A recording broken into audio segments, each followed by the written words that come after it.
Hi guys! Ayan, baka gusto nyo ng ating dual lens CCTV.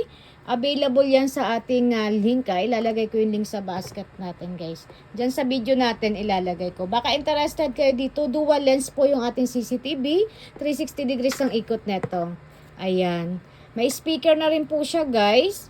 Yung speaker natin, ayan. Maririnig nyo yung usapan at maririnig din kayo dyan ng napakalinaw. Sobrang linaw din ang camera neto guys. Meron po tayong may kasamang memory card. Yung ating 32 gig 6 days po yung tinatagal.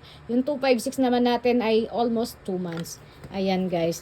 Ito po yung kanyang lagayan ng memory card. Ayan tayo. Andyan din po yung reset button natin guys ha. Baka interested kayo dito guys. Ayan.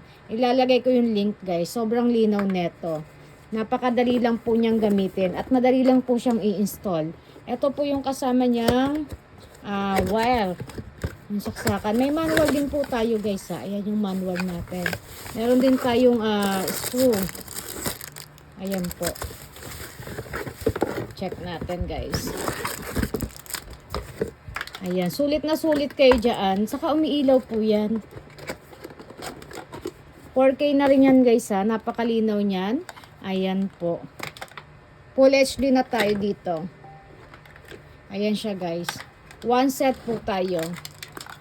Sa mga may gusto guys, ayan, i-check out nyo na yan. Ilalagay ko yung link sa ating video. Ayan, sulit na sulit kayo dyan guys. Dual lens po yan. Sobrang linaw ng camera. Waterproof po yan guys ha. Ayan, disaksak tayo guys ha. Wireless na yan sa ating wifi. Ayan, disaksak tayo dyan. Wireless na po ito sa wifi natin. Dito lang po siya ikakabit. Ayan. Kahit hindi nyo nalagyan yan para kumonect ka sa wifi kasi wireless na po yan. Ayan yung saksakan natin.